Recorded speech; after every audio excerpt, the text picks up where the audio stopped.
Estamos de volta com imagens do plenário do Supremo Tribunal Federal.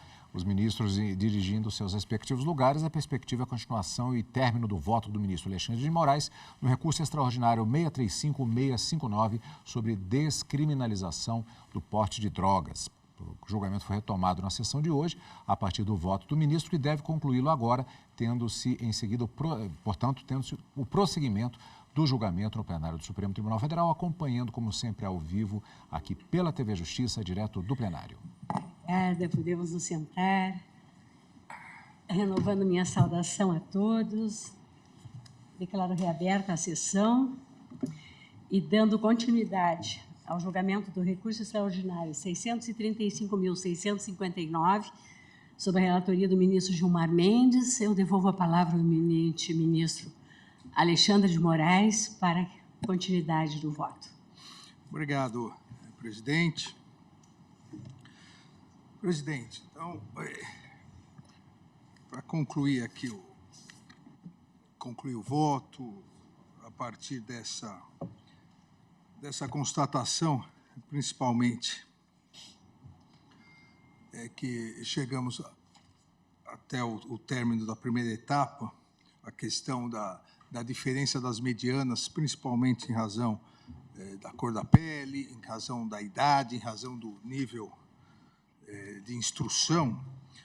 Reafirmo aqui, e talvez a questão mais importante desse julgamento, é a necessidade da equalização de uma quantidade média padrão, obviamente, como uma presunção relativa, para caracterizar e diferenciar o usuário o portador, né, para uso próprio, o usuário do traficante, porque, como me parece importante, e insisti várias vezes ao longo do voto, vai ao encontro da própria Constituição, vai ao encontro do artigo 5º, do tratamento igualitário, isonômico, a todos que forem pegos com maconha. A questão aqui colocada é, quem foi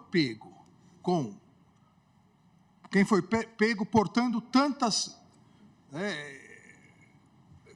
portando maconha, 1 grama de maconha, é traficante ou usuário? O que não pode é alguém com 1 grama ser traficante e a mesma pessoa com 1 grama ser usuário, se não houver nenhuma outra caracterização além da quantidade.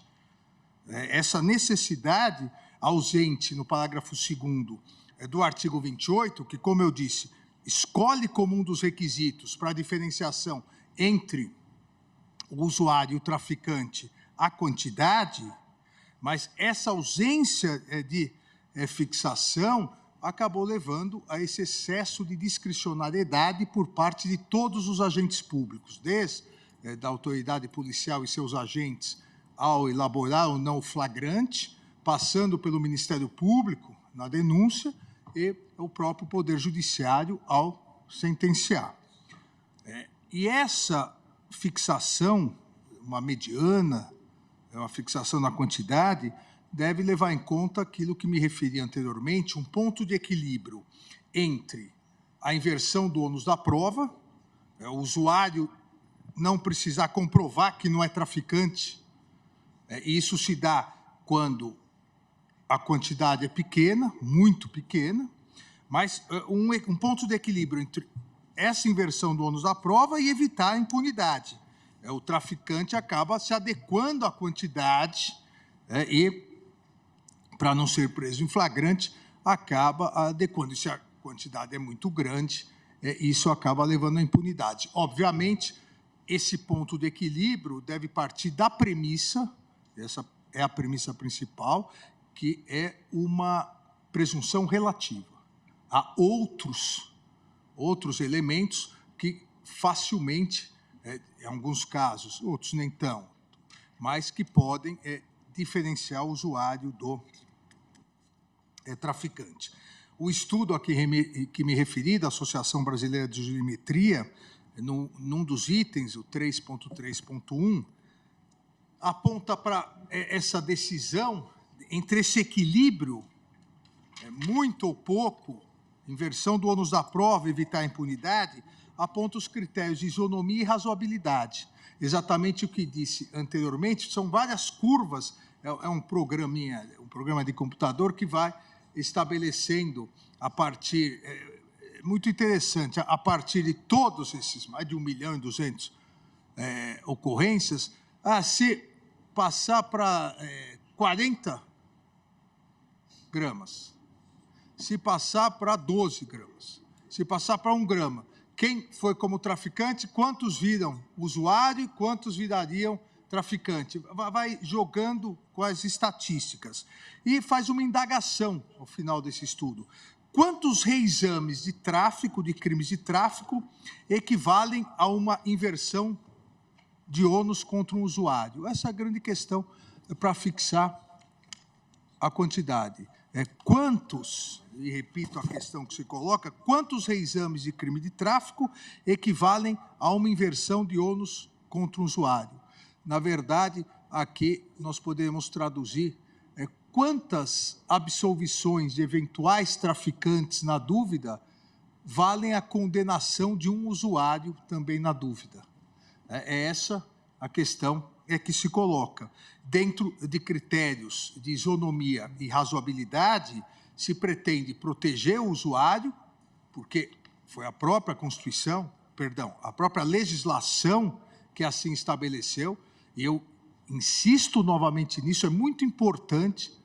Quem despenalizou o porte para uso próprio, para consumo próprio, foi o Congresso Nacional, em 2006. Não foi o Supremo Tribunal Federal, seja lá atrás, seja agora. Quem despenalizou, dizendo não ser mais possível a aplicação de pena privativa de liberdade ao usuário, foi o Congresso Nacional, mantendo, a partir do mandamento constitucional, mantendo a penalização do tráfico de entorpecentes. Continua a criminalização, mas com aquelas sanções que eu disse anteriormente, que estão no parágrafo 6º do artigo 28 da Lei de Drogas. Nos incisos 1 a 3 do artigo 28, advertência, prestação de serviço à comunidade e medida educativa. O que estamos agora discutindo é como evitar os efeitos, eu diria efeitos nefastos, de uma aplicação deturpada da lei, que acabou gerando um encarceramento maciço após a sua edição. E com esses critérios de razoabilidade e isonomia, nós podemos verificar linhas ou parâmetros de tantos, de 1 grama a 100 gramas, de 10 a 30, de 20 a 40, com outros requisitos.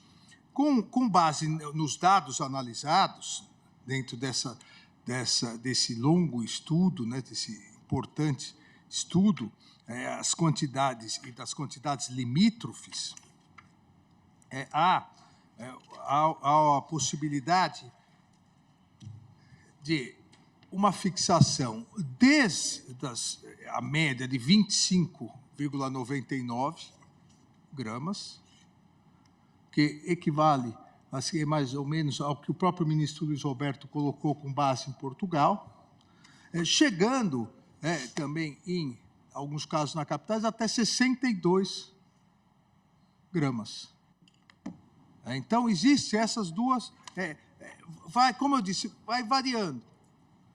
Há curvas, por exemplo, se colocar nesse programa, 7 gramas, aí estoura o número de traficantes, dentro do que foi constatado no estudo. Se você coloca 120, por sinal, aí quase 70% usuários. Então, essa razoabilidade vai entre 25 e 60 aqui dentro desses estudos. Agora, eu insisto que a fixação da quantidade de droga apreendida não deve ser o critério único. Não deve ser o critério único, o critério exclusivo, o critério final. Mas sim, é um critério importantíssimo, um critério que estabeleça uma presunção relativa entre a tipificação de tráfico ou reconhecimento de porte para uso próprio. Mas esse critério, que passa a ser uma presunção relativa, esse critério deve, caso a caso, ser analisado com base em outros critérios também, complementares para a tipificação. Por exemplo, a forma como está condicionado o entorpecente.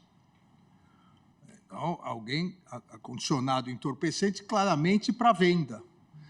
A diversidade de entorpecentes. Alguém que é preso em flagrante com pouca quantidade de inúmeros entorpecentes na porta de uma boate, por exemplo. Claramente vendendo entorpecentes. Apreensão de outros instrumentos, como balança,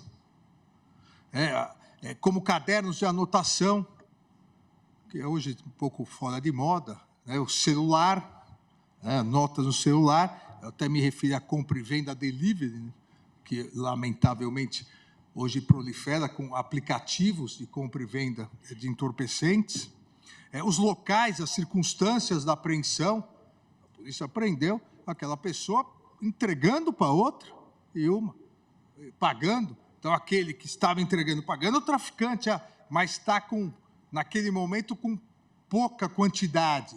Sim, porque a quantidade está guardada em algum lugar. Então, a quantidade é importante como uma presunção relativa. Aquela quantidade sem nenhum outro elemento não pode, uma pequena quantidade, uma quantidade razoável, sem nenhum outro elemento, não pode levar à constatação de que é tráfico só por essa pequena quantidade. A fixação, e isso vale para inúmeros países, a fixação é como um elemento importantíssimo, mas uma presunção relativa. Assim, no intuito de garantir, repito, a aplicação isonômica da lei de drogas, para evitar que, em virtude de nível de instrução, idade, condição econômica, cor da pele, você possa portar mais ou menos entorpecente, mais ou menos maconha, e em virtude de uma dessas condições, ou todas somadas, e se tem o exemplo, analfabeto, negro e jovem, ele leva a desvantagem em relação ao branco, maior de 30 anos, com curso superior, que pode ter, às vezes, até 136% mais de droga. Não há razoabilidade nisso.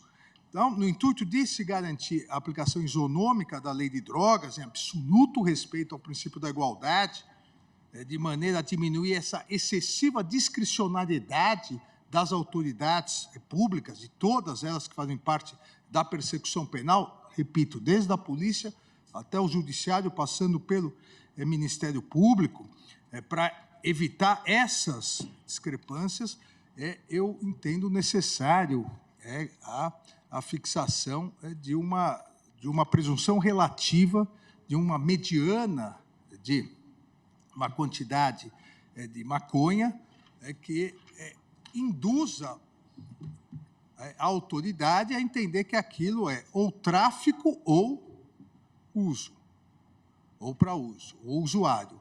A partir disso, obviamente, outros elementos, o que vai também melhorar muito a condição dos flagrantes, passando a exigir que nos flagrantes se coloque de forma mais detalhada o que foi apreendido também.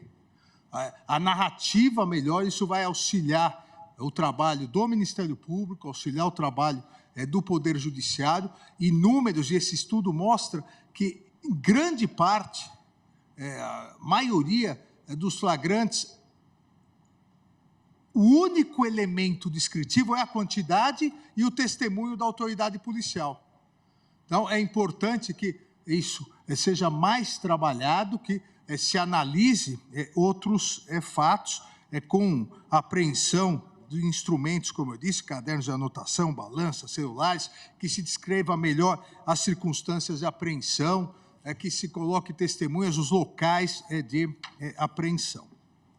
Dentro dessa ideia, presidente, dentro desses requisitos de isonomia e razoabilidade, a fim de balancear melhor a questão da inversão do ônus da prova, para que o usuário não seja sempre considerado um traficante, mas também se tomar cuidado com a impunidade, para que o traficante não se aproveite disso, a premissa inicial é a fixação realmente de uma faixa ou uma quantidade de droga como uma presunção relativa.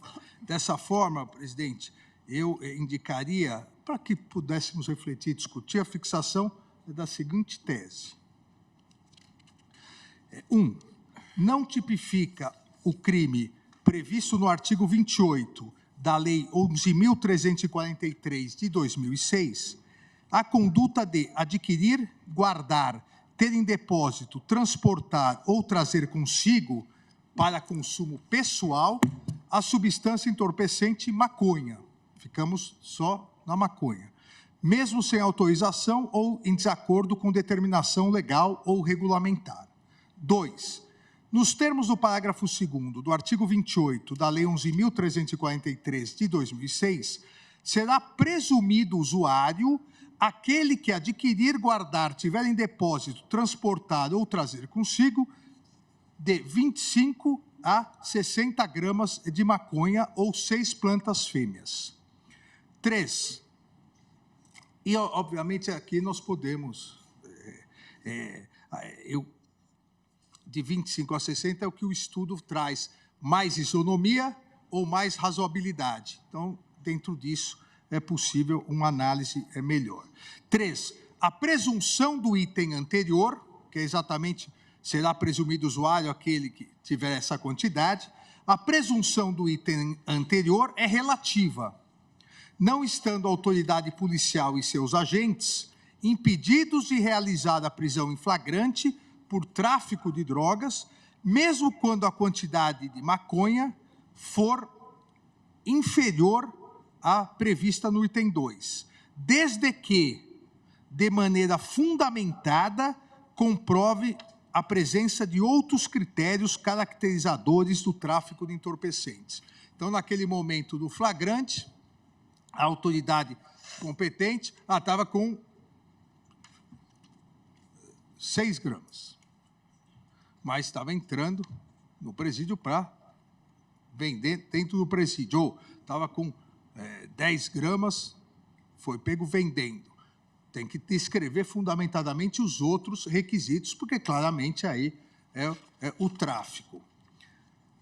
Nas hipóteses, 4, nas hipóteses de prisão em flagrante por quantidades inferiores a fixadas no item 2, para afastar a presunção relativa, e aqui, presidente, algo que não havia no momento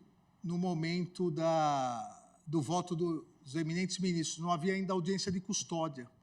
Tanto que o ministro relator, o ministro Gilmar, coloca como uma previsão que deveria ser apresentado imediatamente ao juiz.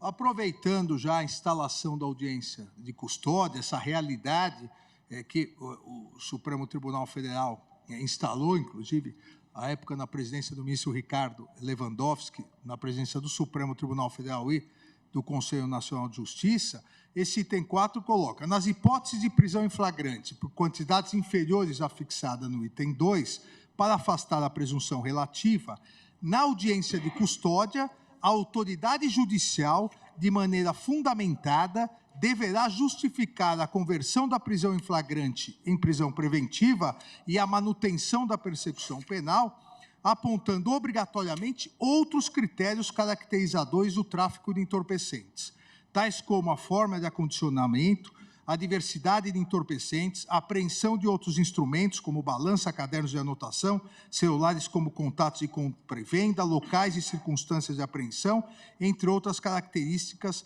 que possam auxiliar na tipificação do tráfico.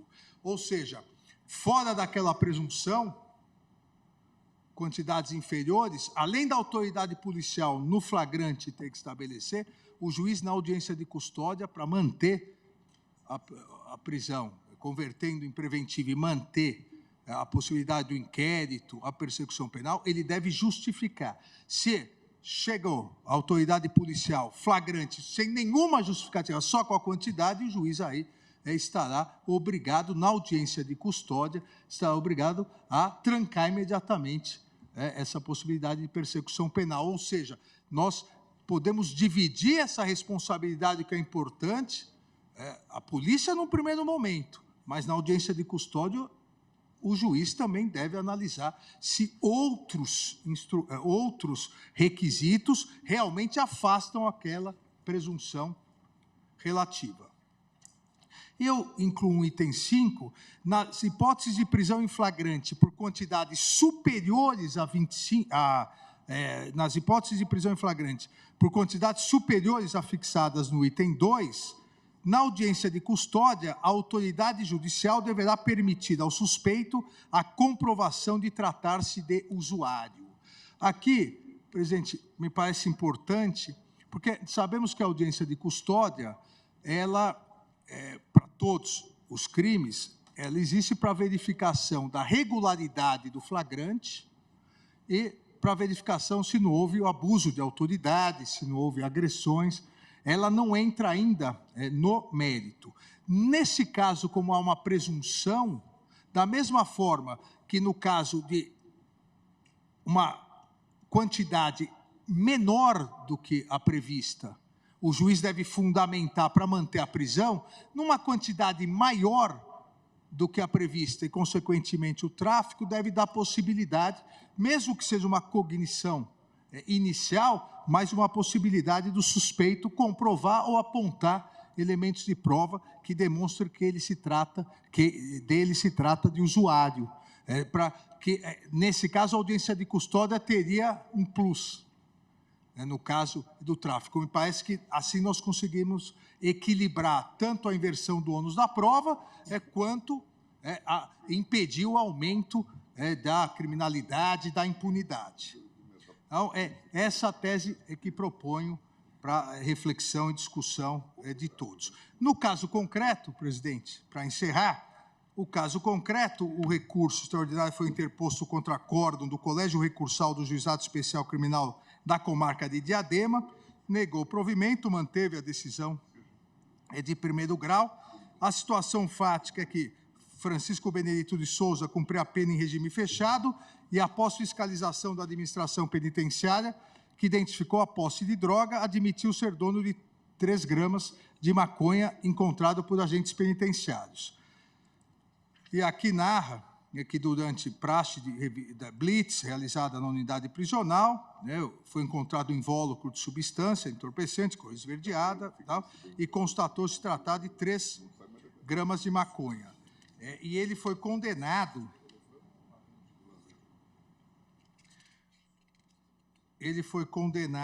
a 1 ano, 1 mês e 15 dias diante da reincidência, 2 meses de prestação a serviço à comunidade, e foi julgado procedente a presente ação penal. Com base, presidente, na tese que proponho, pelo exatamente o item 1 da tese, não tipifica o crime previsto no artigo 28 da Lei 11.343, a conduta de adquirir, guardar, ter em depósito, transportar ou trazer consigo para consumo pessoal a substância entorpecente maconha, e com base no item 2, são 3 gramas, abaixo da previsão, aqui incidiria a presunção de que ele é usuário. E, na verdade, ele foi previsto como usuário. Aquele não foi ele que estava entrando com entorpecente para passar, para vender dentro da penitenciária. Ele estava com o entorpecente na blitz, na cela, como usuário. E a quantidade de 3 gramas, a aplicação da tese que proponho, levaria ao provimento do recurso, então dou provimento ao recurso extraordinário para excluir a incidência do tipo penal à conduta do recorrente e determinar, assim como fez o eminente ministro relator, sua absolvição. É o voto, presidente. Agradeço ao ministro Alexandre de Moraes, que, na verdade, com relação ao caso concreto, acompanha o relator, Mas, com relação à temática em si, tem uma Eu amplio um pouco. divergência parcial na medida em que também restringe a Restringe maconha. a maconha, assim Né? como fez o eminente ministro Luiz Edson Fachin e o ministro Luiz Roberto Barroso. Isso. Presidente, Pois não, ministro Gilmar. como eu já tive a oportunidade de adiantar, considero as contribuições trazidas pelo eminente ministro Alexandre de Moraes de maior valor e acho que adensou e contribuiu para a verticalização, o aprofundamento deste debate. E com esses dados que, de alguma forma, confirmam um pouco aquilo que nós intuíamos, né, sobre, e que até partimos dessa premissa, mas agora com dados bastante concretos, né, mostrando, inclusive, esse quadro de discriminação. E acho que se trata de algo bastante importante. Também me interessa buscar um consenso em relação à questão sobre se vamos caminhar para a ideia da descriminalização de drogas em geral, né, de estupefacientes em geral, ou só da maconha, como já tinha sido divisado no voto do ministro Barroso e do ministro Fachin. Acho que é uma questão relevante. É claro que no meu voto está contida essa possibilidade, mas eu, exatamente por conta da repercussão geral, entendi que era o caso de trazermos uma consideração sobre outras drogas, inspirado até mesmo na experiência bem-sucedida do sistema português. E também sabedor de que, no momento em que nós encerrarmos este debate, considerando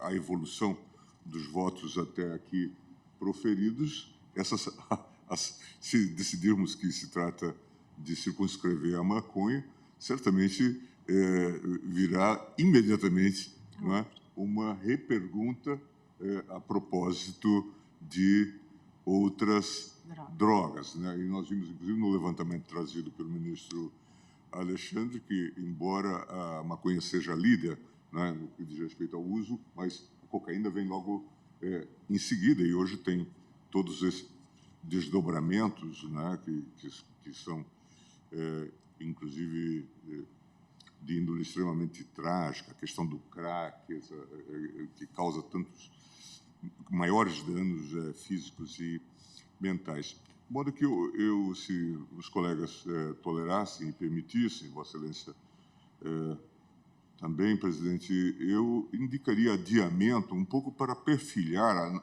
anotar um pouco essas diferenças, indicaria adiamento para trazer.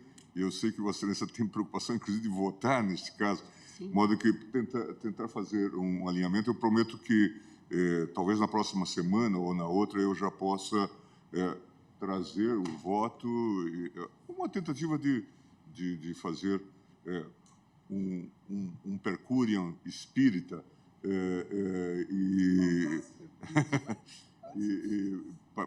pelo menos entre aqueles que têm uma base, um consenso básico, né, em relação à matéria. Mas traria logo, eu já tentarei liberar para a próxima semana, se for possível. Certo. Ministro Gilmar, me permite só um breve comentário. Primeiro, para elogiar o trabalho imenso realizado pelo ministro Alexandre, que, com uma pesquisa empírica muito relevante, confirmou o que nós achávamos por intuição, e eu considero isso muito importante. Uma segunda observação feita pelo ministro Alexandre, e que às vezes é pouco compreendida, é que a despenalização foi feita pelo Congresso Nacional. Às vezes há uma percepção equivocada de que nós estamos inovando, quando, na verdade, nós estamos ajustando detalhes, mas essa foi uma decisão política tomada há muitos anos e pelo Congresso Nacional. E terceiro, enfatizar, na linha de concordância, a importância dada à fixação de um quantitativo de drogas ou de uma faixa que permita uma distinção não discriminatória entre usuário e traficante. Eu acho que esses 3 pontos são muito importantes e acho muito oportuno o pedido de adiamento do ministro Gilmar, porque isso talvez permita a construção de uma posição percúria coletiva nos nossos consensos. Muito obrigado.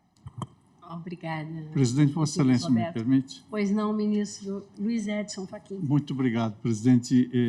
Serei breve, mas não poderia deixar de enaltecer a iniciativa que o eminente ministro relator, o ministro Gilmar Mendes, traduz nesse colegiado, que é avançarmos para a construção de julgamentos na modalidade percúrio, o que significa, na medida do possível, e, obviamente, respeitadas todas as dissonâncias que, aliás, legitimam o colegiado e que são próprias do colegiado, mas, nada obstante, não há óbice, ao contrário, se recomenda esse diálogo que permita verificar precisamente o alcance das consonâncias e dessas próprias dissonâncias. Por isso, nós já temos dialogado sobre isso em alguns casos, inclusive na segunda turma, e agora se apresenta uma hipótese que, quiçá, cheguemos a um bom termo, em que essa ordem de reflexões, quem sabe, venha a se materializar. Portanto, queria louvar a iniciativa do relator e creio que contará com a aquiescência de Vossa Excelência. A minha, obviamente, é integral, com aplauso. Alguma outra manifestação dos eminentes pares? Não? Eu, da mesma forma, como já foi aqui colocado, entendo absolutamente pertinente, extremamente louvável, né, essa ponderação sua, ministro Gilmar Mendes, no sentido de nós adiarmos numa tentativa, inclusive, de uma solução percúria. Aliás, nós já temos dado muitos passos nessa linha, já conseguimos, no outro processo, a partir do debate, construirmos uma solução, né, coletiva, colegiada, como, a meu juízo, se impõe e se justifica. Para isso, nós estamos em colegiado. E eu faço, então, o registro do voto do ministro, o voto vista do ministro Alexandre de Moraes, no sentido de, no caso concreto, acompanhar o relator, dando provimento ao recurso extraordinário para atribuir interpretação conforme ao artigo 28 da Lei 11.343 de 2006, excluindo a incidência do tipo penal à conduta do recorrente e, consequentemente, absolvendo o recorrente. E, quanto à tese, divergência parcial, restrita à maconha, e nos termos que foram aqui lidos por Sua Excelência, que nós vamos transcrever na íntegra, porque é uma tese bastante longa, eu não vou aqui, só com aquela pequena adequação de 20 gramas a 60. Né? Uma das alternativas, talvez, se nós pudéssemos conferir, quem sabe, né, ministro Gilmar, a um outro órgão, como nós já, até eventualmente, a fixação de um critério quanto às quantidades, porque, se bem me recordo, foi o ministro Luiz Roberto que ponderou que na Espanha 100 gramas, Portugal 25, agora o ministro Alexandre fica de 25 a 60, né? Eventualmente poderemos também avançar, e sem prejuízo da tese mais ampla do ministro Gilmar Mendes, abrangendo outras drogas. Então, fica registrado esse resultado provisório. Eu não vou designar data desde logo, porque, como nós já temos na semana que vem a continuidade do julgamento do juiz das garantias em outros processos, e por isso ainda não lancei. Aí, quando Vossa Excelência sinalizar, eu faço a adequação, porque também gostaria de votar nesse processo. Então, para Sim, para sim, reincluí-lo em Por pauta. isso a preocupação dele. Isso. Agradeço a todos, né, que aqui estão conosco, começando pela senhora ministra, senhores ministros, senhoras e senhores servidores, senhor Procurador-Geral da República. Desejo uma excelente noite. Declaro encerrada a sessão.